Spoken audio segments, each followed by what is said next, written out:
오늘 나누실 하나님 말씀은 로마서 1장 16절에서 17절 말씀입니다. 내가 복음을 부끄러워하지 아니하노니 이 복음은 모든 믿는 자에게 구원을 주시는 하나님의 능력이 됨이라. 먼저는 유대인에게요 그리고 헬라인에게로다.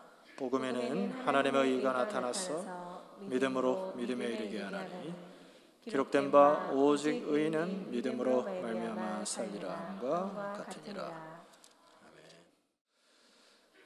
주변을 쳐다보니까 단풍이 들어가지고 제가 한때는 시인이었다는 사실 모르시죠? 시를 짓기도 하고 가을이 되면 제가 또 시집을 읽기도 하고 그래요. 주중에 그 시를 하나 만났는데요. 알프레드 테니슨이라고 하는 영국 그 빅토리아 시대의 시인입니다. 이 빅토리아 시대에 이 사람은 대표적인 시인인데 이 시인이 지었던 시 중에 하나가 모래톱을 넘어서라는 건데 이게 이제 영어를 표현하면 crossing the bar 이렇게 됩니다.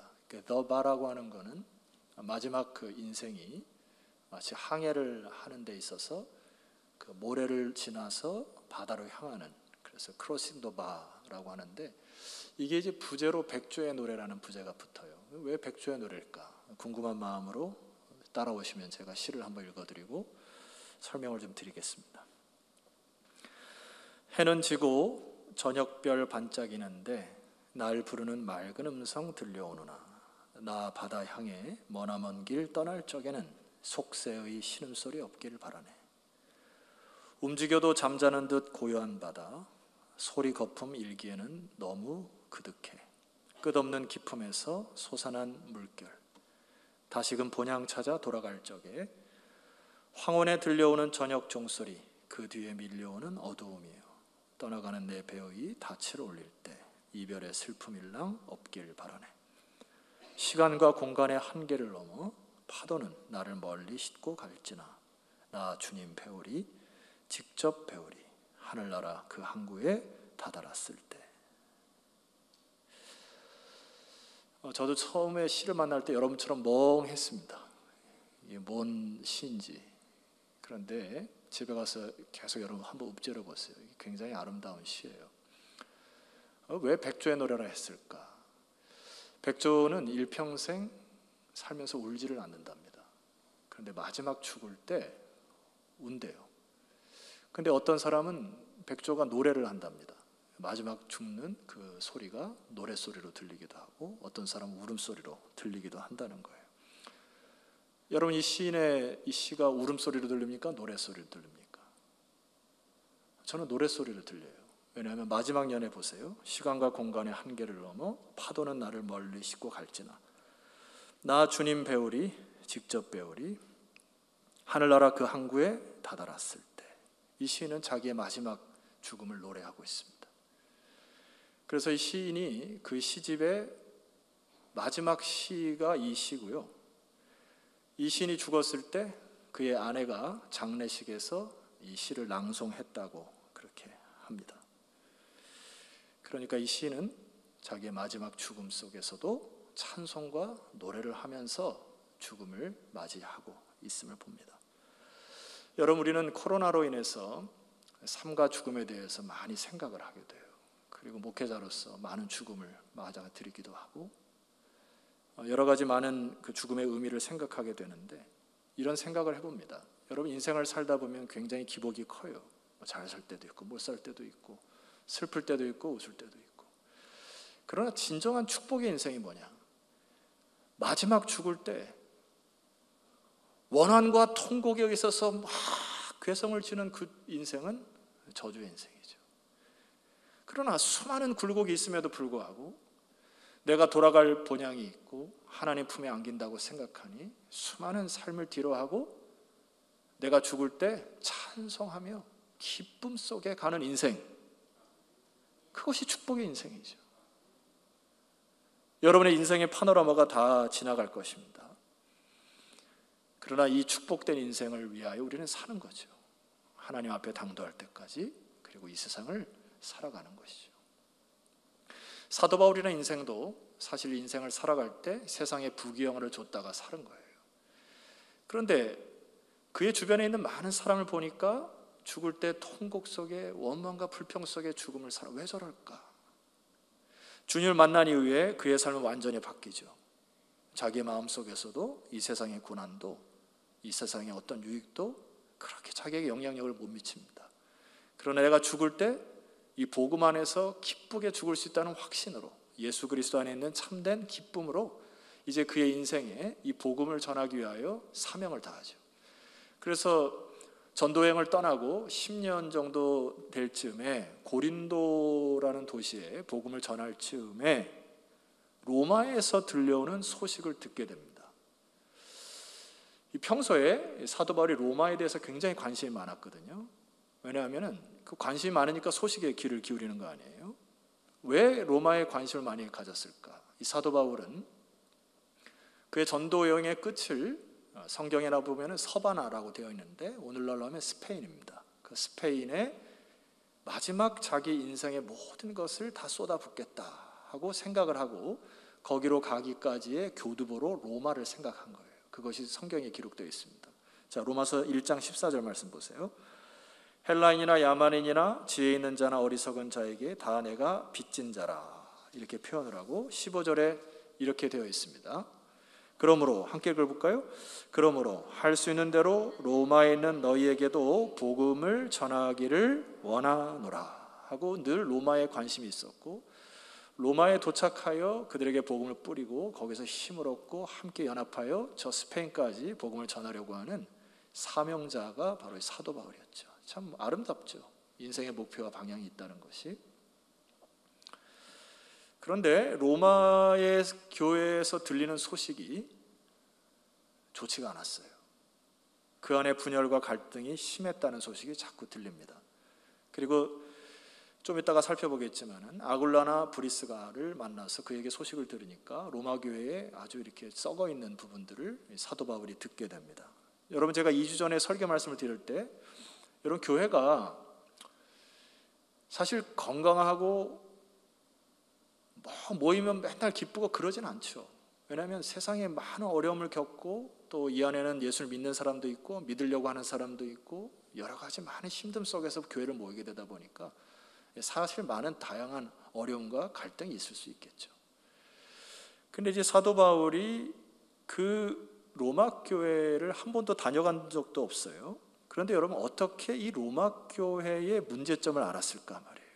그래서 브리스가나 아굴라가 그런 소식을 전해줬는데, 제가 이제 로마서 1장부터 16장까지 쭉 보니까 이 로마의 서신서가 다른 서신서가 다른 게 있습니다. 그게 뭐냐면은 로마서 16장에 가면은 누구에게 문안하라 계속 문안하라 지나칠 정도로 너무나 많은 이름들이 담겨 있어요. 왜 그랬을까요? 성경은 어느 하나 이렇게 헛되이 쓴 책이 아니기 때문에 로마서 16장에 왜 그렇게 많은 사람들이 적혀 있을까에 대한 의문이 간 거죠. 자, 우리 한번 로마서 16장을 한번 가보십시다. 3절로 한번 가보세요. 여기서 우리가 힌트를 얻을 수가 있어요. 3절 찾으셨어요? 예. 너희는 그리스도 예수 안에서 나의 동역자들인 누가 나옵니까? 브리스가와 아굴라에게 문안하라. 여러분이 아굴라라는 사람은 본도 출신의 유대인이고요. 브리스가는 로마 사람입니다. 그러니까 이미 로마 교회가 다문화 민족으로 구성되어 있다는 것을 알 수 있어요. 4절 그들은 내 목숨을 위하여 자기들의 목까지 내놓았나니 나뿐 아니라 이방인의 모든 교회도 그들에게 감사하느니라. 자, 5절 말씀 보면 단락이 좀 달라져요. 또 저의 집에 있는 교회에도 문안하라. 좀 이상하죠? 저의 집에 있는 교회는 뭐예요? 가정교회. 가정교회에서 사람들이 모이기 시작한 겁니다. 내가 사랑하는 누구요? 에베네도에게 문안하라. 그는 어디에서 왔다고요? 오늘 밥 안 드셨어요? 네, 대답은 해주셔야지. 제가 좀 쿵짝이 맞아야지. 그는 어디에서 왔다고요? 예, 아시아에서 왔어요. 그러니까 이 에베네도는 소아시아 사람으로 소아시아에 믿는 사람들이 모여서 또 교회를 이룬 것 같습니다. 자, 6절로 내려가면 너희를 위하여 많이 수고한 누구요? 마리아. 7절 내 친척이요 나와 함께 갇혔던 안드로니고와 유니아에게 문안하라. 여러분, 여기에 그 아로 끝나는 단어는 대다수 라틴 계열의 이름입니다. 16장에 보면은 마리아, 유니아, 암블리아, 율리아 이렇게 아로 끝나는 이름은 라틴 사람이에요. 그러니까 라틴 사람들끼리 또 모여 있는 것 같고요. 14절 보면은 여러분들이 평생 동안 성경을 보지만은 이 이름을 한 번도 부르지 않은 이름들이 기록되어 있어요. 어려워 말하기도. 여러분이 한번 오늘 처음 불러보세요. 시작. 아순그리도, 블레곤, 허메와, 바드로바와, 허마와 및 그들과 함께 있는 형제들에게 문하라. 이거를 이제 주석서에 보니까 여기는 이제 아프리카나 기타 다른 지역에서 노예로 끌고 왔던 사람들이 주님을 믿고서 노예 그룹이 형성되어 있는 것을 보게 됩니다. 그러니까 로마 사람들이 이제 다국적 사람들이 모였기 때문에 그들의 이름만 들어도 어디에서 온 사람이라 알 수 있어요. 우리도 마찬가지죠. 이제 서서히 우리가 다국적 민족이 되는데 명남, 철주, 철령 어디서 온 사람이에요? 북에서 온 사람의 느낌이 나요. 우리 김명남 뭔가 몰라도 약간 북한 이름 같은 느낌이 들어요. 우리 성도들이 많이 모르시는데 우리 김명남 목사는 북한 출신입니다. 만약 우리 공동체가 다국적 민족이 돼서 예를 들어서 어떤 이름이 오노, 미우라 어디서 온 거예요? 일본에서 온 거예요. 예드체테프, 비온스키, 발리스키 어디서 온 거예요? 러시아예요. 그러니까 이런 사람들이 서로 그룹을 쪄서 교회를 형성했는데 주석가에서 좀 다릅니다만은 로마서 16장에는 적어도 5그룹, 많게는 7그룹이 한 교회를 형성했다. 그런데 이 안에 갈등과 분열이 많이 있었다는 겁니다. 처음부터 그러진 않았겠죠. 이 소식을 들은 것이 사도 바울이 너무나 안타까운 거예요. 왜 그러면은 이들에게 갈등과 분열이 이렇게 펼쳐졌을까? 이게 끼리끼리 놀았을까? 물론 로마서 16장에는 이들이 이제 문안을 해서 그 공동체 문안을 했겠지만은 나중에 다 연합을 했겠죠. 단서를 하나 알 수 있는 게 있습니다. 사도행전 18장 2절로 한번 가보시죠. 찾아보세요. 오늘은 좀 역사적인 기록을 하면 좀 재미있습니다. 사도행전 18장 2절 가시면은 읽어볼게요. 아굴라라 하는 본도에서 난 유대인, 정확히 기록되어 있죠. 아굴라는 유대인 사람이에요. 한 사람을 만나니 글라우디오가, 이 글라우디오는 그때 다스렸던 황제입니다. 모든 유대인을 명하여 로마에서 떠나라 한고로 그가 그 안에 브루시길라와 함께 이달리아로부터 새로 온지라. 바울이 그들에게 가매. 자, 이 글라우디라는 황제가 로마에 있는 유대인들과 예수를 믿는 그리스도교 유대인, 크리스찬된 유대인들이 서로 계속 싸우니까 신기를 건드린 거예요. 그래서 글라우디오가 AD 49년에 모든 유대인들은 로마에서 떠나라, 이 칙령을 내려버려요. 그래서 그 중에 떠난 사람이 누구예요? 아굴라 브리스가가 떠나가지고 사도 바울을 만나는 계기가 됩니다. 자, 다 나가. 그러니까 로마 교회 안에 있었던 유대인들, 그 교회 리더십들이 다 쫓겨난 것이죠. 근데 역사적으로 이 글라우디오 황제가 AD 54년에 갑자기 죽습니다. 로마법에 의하면은 그 황제가 죽으면 그가 내린 모든 법은 무효가 되고 새로 황제에 의해 법이 제정이 되는 법칙이 있어요. 근데 그 다음 황제가 누구일까요? 네로입니다. 네로가 AD 54년에 황제로 등극을 하면서 이 칙령을 말살시켜버려요. 그러다 보니까 5년 만에 흩어졌던 유대인들이 어디로 돌아오는 거예요? 다시 로마로 들어오게 됩니다. 무엇이 문제가 됐을까요? 여러분, 5년이라는 세월이 흘렀습니다. 예를 들어 제가 이제 저나 우리 많은 리더십들이 쫓겨나고 5년 동안 새로운 리더십이 세워졌겠죠. 새로운 리더십이 세워져서 설교도 하고 양육도 하고 새가족 양육도 하고 찬양대도 쓰고 성전 꽃꽂이도 봉사하고 주차도 봉사하고 각 지역에 이제 다 봉사자들이 다 있는데 5년 만에 돌아온 유대인들이 교회로 딱 들어보니까 뭐가 없는 겁니까? 설 자리가 없는 거예요. 어라? 이거 예전에 내가 했던 건데. 별일이 아닌데 리더십의 충돌과 리더십이 서로 이렇게 하나 둘씩 갈등이 일어나기 시작합니다. 소위 주류와 비주류 사이. 일전에 말씀드렸죠. 나는 푸른 초장파, 나는 주의 보혈파, 빨강과 파랑을 막 얘기하면서 서로 보이지 않는 미묘한 갈등이 일어나기 시작합니다. 갈등이 일어나니까 이제는 끼리끼리 민족끼리 나는 아시아에 온 사람끼리, 유대인끼리 어느 순간 교회가 파벌이 생기고 끼리끼리 문화가 생겨서 교회 전체가 기능을 잃어버린 소식이 바울에게 들린 거예요. 여러분, 사도 바울의 서신서를 가만히 보면은 사도 바울이 교회에 대해 가장 경계한 게 뭔지 압니까? 분열이에요. 분열과 갈등이 일어나는 순간 사단이 그것을 틈을 타가지고 리더십들을 흔들어버리고 리더십들이 끼리끼리 문화를 해가지고 교회가 깨지는 경우를 저도 많이 봅니다. 그래서 오늘 이 말씀을 들으면서 여러분 마음속에 기억하고 기도해야 될 것은, 여러분 세상 사람들이 이 술 주자에 주님을 모시잖아요. 그러면서 세상 사람들 뭐라고 해요? 야, 술 한잔 하자. 풀어 이러잖아. 근데 우리는 술주의 주자를 주님을 모시는 게 아니라 진정한 로드, 주님을 모시는 거 맞습니까? 우리는 그 주님을 모시는 사람이에요. 그러니까 사단이 여러분 안에 원망과 불평과 갈등의 요소가 있을 때 주님 안에서 풀으시기를 주 이름으로 축원합니다. 그것이 갈등의 빌미가 될 수 있기 때문에 그래요. 사도 바울이 경계에 경계를 더한 것입니다. 그래서 여러분, 사도 바울이 편지를 쓰는 첫 소절에 뭐라고 썼을까요? 이 궁금하지 않습니까? 로마서 1장 1절에 첫 소절이 사도 바울이 하고 싶은 말이에요. 자, 1장 1절로 한번 내려가 봅시다. 뭐라고 썼어요? 첫 소절에. 여러분 읽어봅시다. 시작. 예수 그리스도의 종 바울은. 거기까지요. 사도 바울이 13권의 서신서를 씁니다. 제가 어젯밤에 서신서를 다 뒤져봤어요.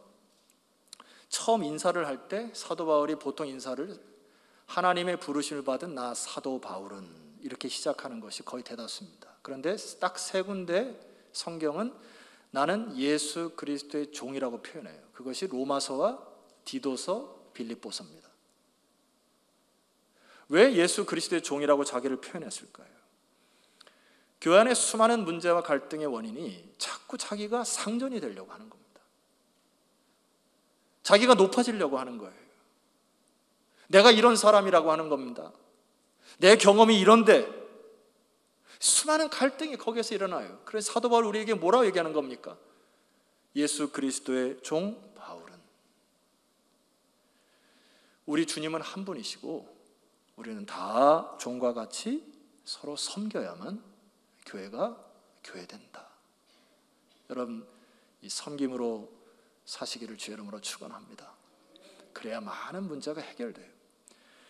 예수 그리스도의 종 바울은 사도로 부르심을 받아 하나님의 복음을 위하여 택정함을 입었다. 그리고 두 번째 강조하는 게 있어요. 2절 말씀 보니까 뭘 강조합니까? 이 복음은 이렇게 얘기를 해요. 여러분 볼펜 갖고 계신 분은 이 복음은 다음에 열린 가로로 쳐시고요. 4절 말씀 보니까 곧이라는 단어 보입니까? 곧이라는 단어 앞에 닫힌 가로를 치세요. 이 헬라어 원문을 보면은 사실 이것이 가로로 묶여 있는 형식이 됩니다. 그러니까 사도 바울이 두 번째로 얘기하고 싶은 것이 뭐냐니까, 유대인들 너희들은 계속해서 율법을 주장하면서 율법에 마음이 매여져 있고, 이방인들은 너희들은 지나치게 자유만을 강조하여 서로 부딪히는데 그럴 필요 없다. 복음으로 하나 되라 하면서 이 복음은 곧 우리 주 예수 그리스도시니라. 그리스도 안에 하나 되기를 사도 바울이 천명하는 거예요. 이 복음을 그 안에 이제 삽입을 한 겁니다. 이 복음은 하나님의 선지자들을 통하여 그의 아들에 관하여 성경에 미리 약속하신 것이니라. 3절 그의 아들에 관하여 말하면 육신으로는 다윗의 혈통에서 나셨고, 4절 성결의 영으로 죽은 자들 가운데서 부활하사 능력으로 하나님의 아들로 선포되셨으니 복음은 곧 우리 주 예수 그리스도시니라. 전통에 묶이지도 말고 너희들이 갖고 있는 자유와 방종으로 서로 갈등을 일으키지 말고 복음에 사로잡혀라. 복음에. 이 서신은 말입니다, 7절 말씀 읽으시면은 로마에서 하나님의 사랑하심을 받고 성도라 부르심을 받은 모든 자에게, 이게 무슨 말이에요? 예수를 믿는 자들에게 쓴 겁니다. 믿지 않은 자들에게 쓴 교리서가 아니에요. 하나님을 믿는 백성들이 복음에 충만하여 복음의 사역을 감당하지 못하는 병들어가고 있는 로마 교회를 향하여 쓰신 겁니다. 하나님 우리 아버지와 주 예수 그리스도로부터 은혜와 평강이 너에게 있기를 원하노라 하면서 그 복음을 이렇게 선포하는 거예요. 16절 내가 복음을 부끄러워하지 아니한다. 이거는 헬라어 원에 보면 이렇게 선포하는 겁니다. 나는 복음만을 자랑하노니. 사도 바울의 가슴이에요. 왜 자랑합니까? 이 복음은 모든 믿는 자에게 구원을 주시는 하나님의 능력이기 때문에. 첫째는 유대인에게요, 먼저는 유대인에게요, 다음에는 이방인이라. 이걸 어떻게 해석하면 좋을까요?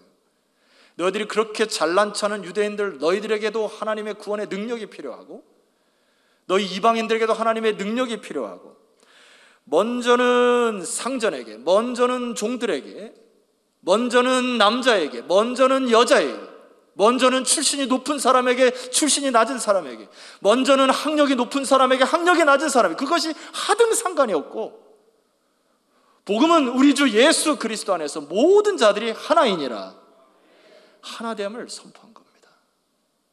복음에 사로잡혀야만 교회가 교회 되는 것이에요. 그래서 여러분, 예수 그리스도만 자랑하시기를 소망합니다.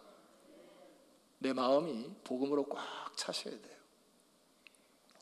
그래야 수많은 갈등이 풀어지고 여러분의 인생의 믿음의 기능, 교회의 기능이 회복되는 것이죠. 한번 따라할까요? 복음만 자랑하겠습니다. 두 번째로 여러분에게 좀 설명을 드릴 게 있어요. 2020년, 2021년, 2020년의 화두는 뭐였을까요? 전 세계의 코로나였을 거고, 2021년에 전 세계 화두는 뭐였을까요? 오징어 게임. 오징어 게임이 화두가 된 이유가 있어요. 많은 사람들이 삶을 지겨워하고 삶과 죽음이 어떻게 가는지를 혼돈스러워하는 세상이 된 것 같아요. 아울러서 사도 바울이 AD 57년경에 이 글을 쓰는데 여러분에게 질문합니다. 그때 당시 로마의 화두가 뭐였을까요? 사도 바울이 로마서를 쓰면서 그때 당시의 화두를 염두하여 글을 씁니다. 그때 당시의 화두가 뭐였을까요? 생각 안 해보셨죠? 그때 당시의 화두는 많은 역사학자들과 주석학자들의 얘기를 종합해보면 생명입니다. 왜 생명일까요? 여러분, 로마가 다스리는 이 정치를 팍스 로마나 들어보셨죠? 로마의 평화, 로마가 다스리면 평화가 일어나고 모든 길은 로마로 통하고 팍스 로마나, 이때까지 이 지세상에는 모든 정치에 가장 뛰어난 정치를 로마가 하고 있으니 너희들은 평안하거라. 이 시대가 바로 이 시대예요. 정말 그랬을까요? 그렇지 않습니다. 젊은이들은 징병돼서 전쟁터에 끌려나가서 삶과 죽음의 기로에 놓여있는 그 시절이에요. 수많은 식민지들은 로마의 말발굽에 짓밟혀서 죽음을 잃는 시대.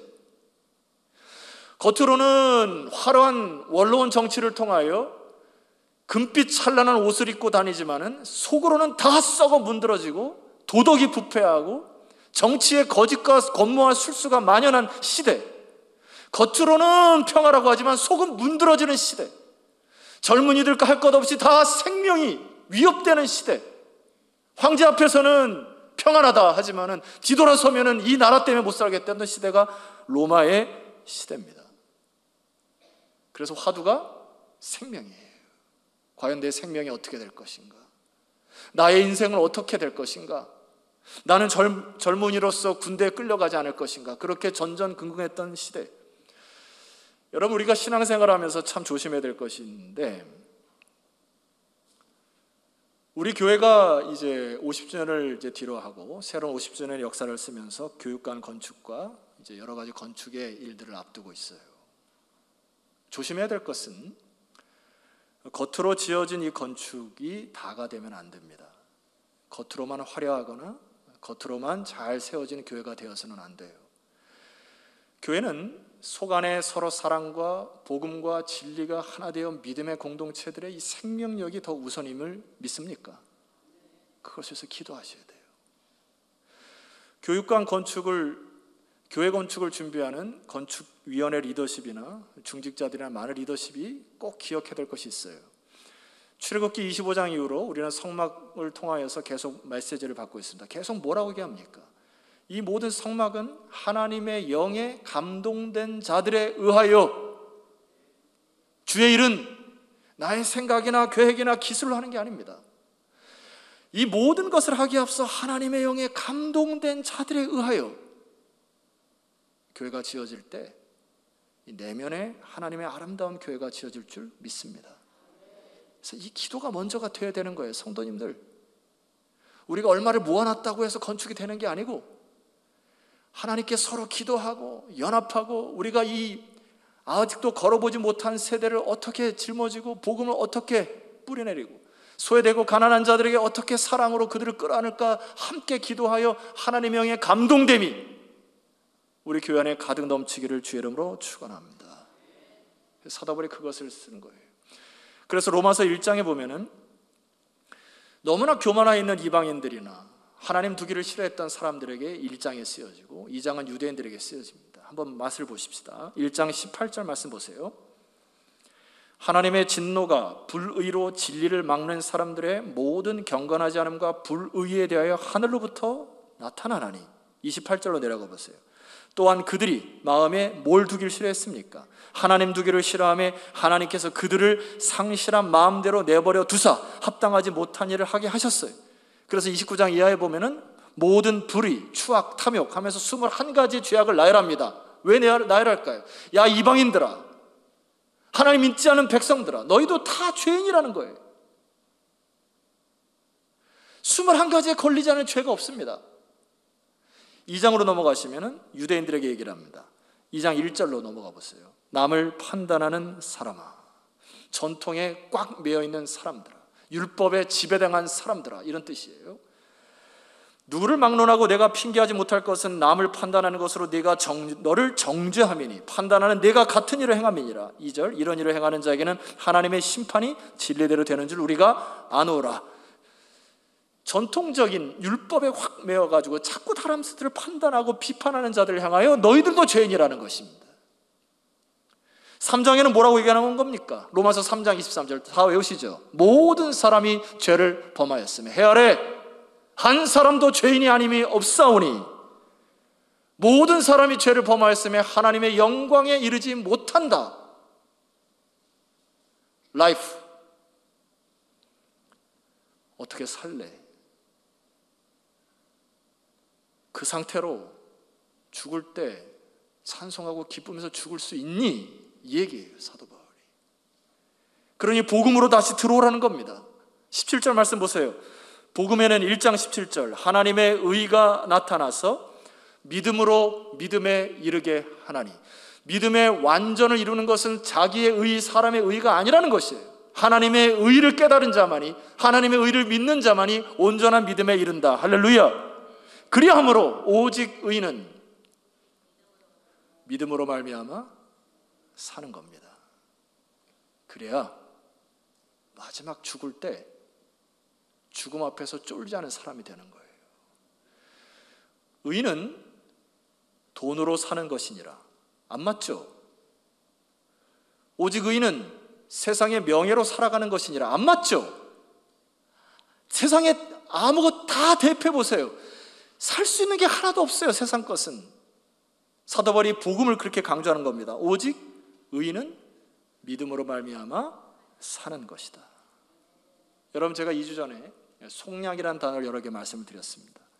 속량이라는 단어는 시장용어라는 말씀을 드렸는데 기억나시는가요? 기억나시는 분만 고개를 좀 끄덕끄덕 해주시면 감사하겠습니다. 예. 목을 기부사하신 분들이 몇 분 계시고,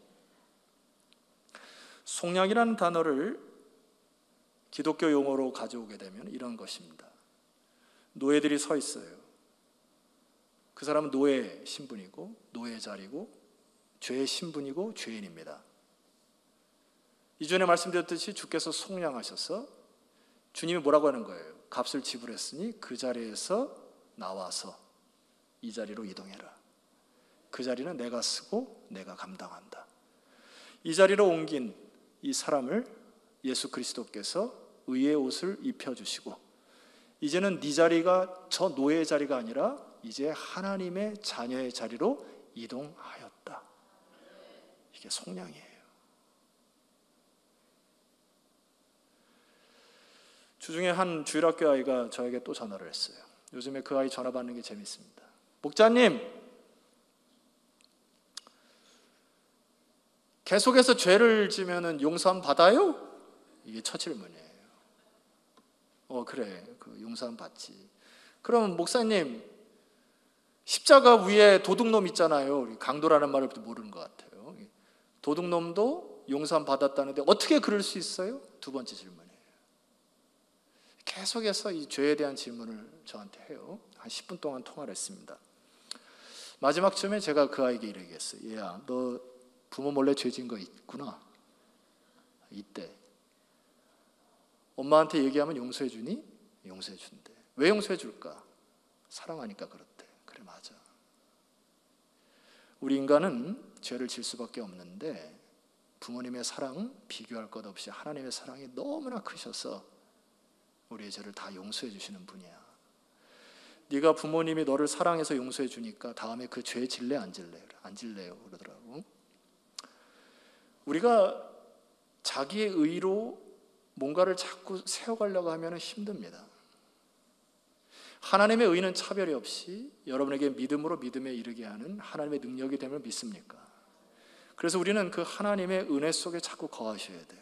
그래서 하나님의 사랑과 하나님의 그 나라, 하나님의 거룩함을 자꾸 경험하실 때 나와 같은 죄인을 이 자리에서 하나님의 의의 자리로 옮겨주신 그 은혜 속에 사는 것이 믿음인 거예요. 사도 바울이 그래서 얘기합니다. 로마서 3장 23절, 그리스도 예수 안에 있는 속량으로 말미암아 하나님의 은혜로 값없이 의롭다 하심을 얻은 자 되었느니라. 나의 의, 나의 기준, 나의 성공으로 사는 것이 인생이 아니고 하나님의 의 예수 그리스도를 통하여 우리는 그 은혜 속에 살아가는 것이 저와 여러분이 되어야 될 줄 믿습니다. 사도 바울이 결론적으로 12장, 16장에 쭉 이를 때까지 이렇게 결론을 져요. 자, 로마서 12장 16절을 보세요.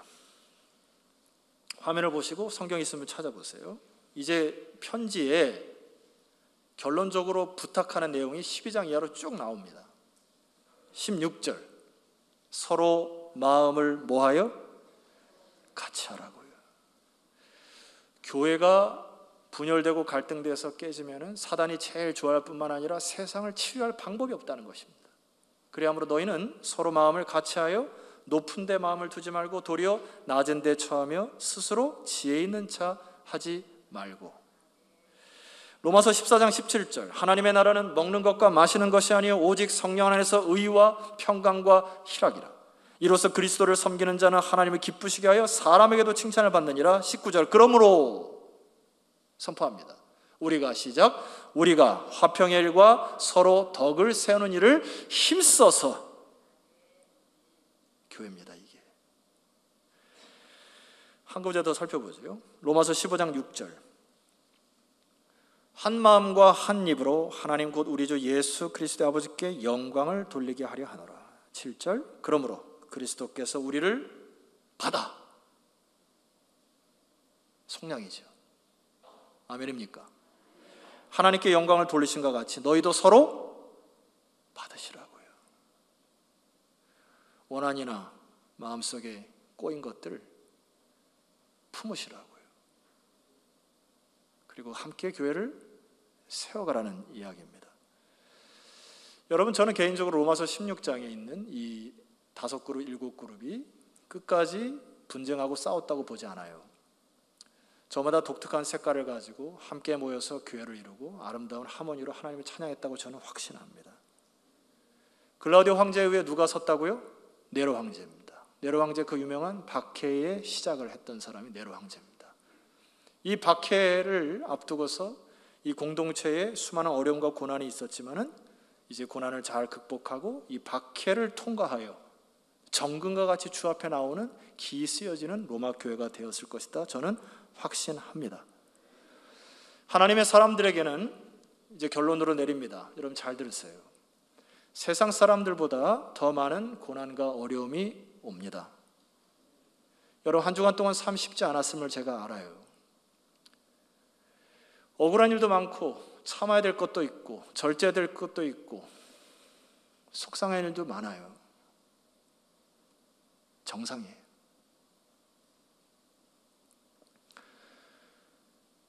그리스도의 군사로 모집한 자들은 훈련을 통하여 군사가 됩니다. 하나님의 일을 감당하는 자는 훈련해야 하나님의 일이 되는 거예요. 수많은 신앙의 선진들이 그냥 평지 속에서, 평안함 속에서만 인생을 살아가지 않아요. 이상하게 남들보다 내 인생에 왜 이렇게 고난이 많은가? 무슨 일일까요? 여러분 시편 119편에 보면은 이렇게 시인이 노래를 합니다.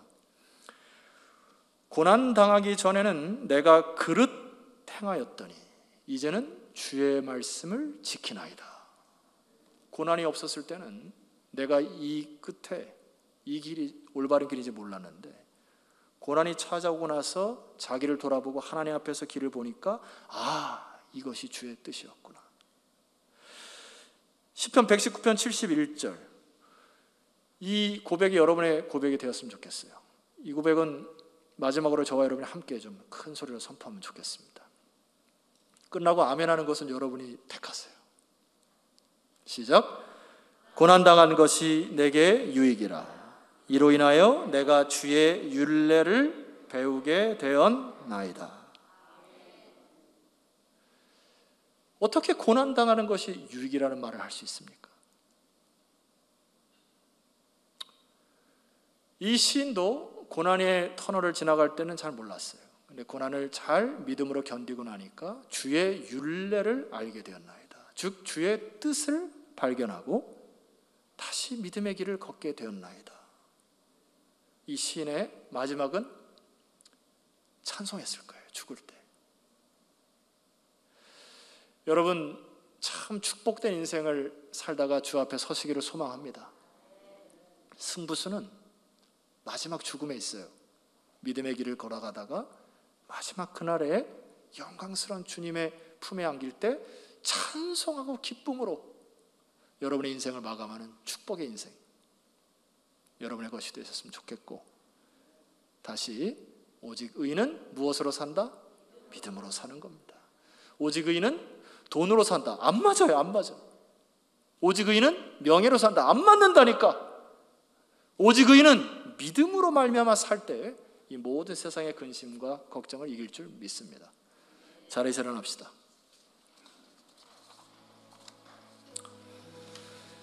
자, 하나님께서 한국교회와 우리 서울반석교회에 아름다운 부흥의 계절을 다시 허락할 줄 믿습니다. 여러분이 그 주인공이 되었으면 좋겠어요. 준비하는 교회, 하나님의 영에 감동된 교회, 준비하는 영혼들은 이 부흥의 계절을 맞이할 것입니다. 그런 교회 됩시다. 서로 힘을 합쳐서 아름다운 주의 나라 만들어 갑시다.